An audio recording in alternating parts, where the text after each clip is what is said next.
श्री आदिशंकराचार्य विरचित श्री अर्धनारीश्वर स्तोत्र। ओम शिवाय गुरवे नमः। चाम्पेय गौरार्ध शरीरकायै कर्पूर गौरार्ध शरीरकाय धम्मिल्लकायै च जटाधराय नमः शिवायै च नमः शिवाय।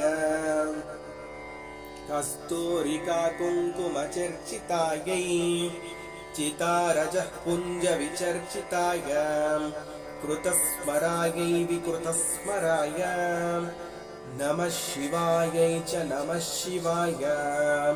जनत्वणत्कङ्कणनूपुरायै पादाब्जराजत्वनिनूपुराय हेमाङ्गदायै भुजगाङ्गदाय नमः शिवायै च नमः शिवाय। विशालनीलोत्पललोचनायै विकासिपङ्केरुहलोचनाय समेक्षणायै विषमेक्षणाय नमः शिवायै च नमः शिवाय।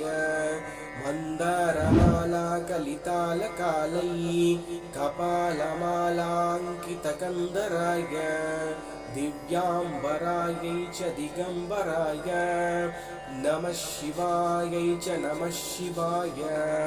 अम्भोदरश्यामलकुन्तलायै कटिप्रभाताम्रजटाधराय निरीश्वरायै निखिलेश्वराय नमः शिवायै च नमः शिवाय।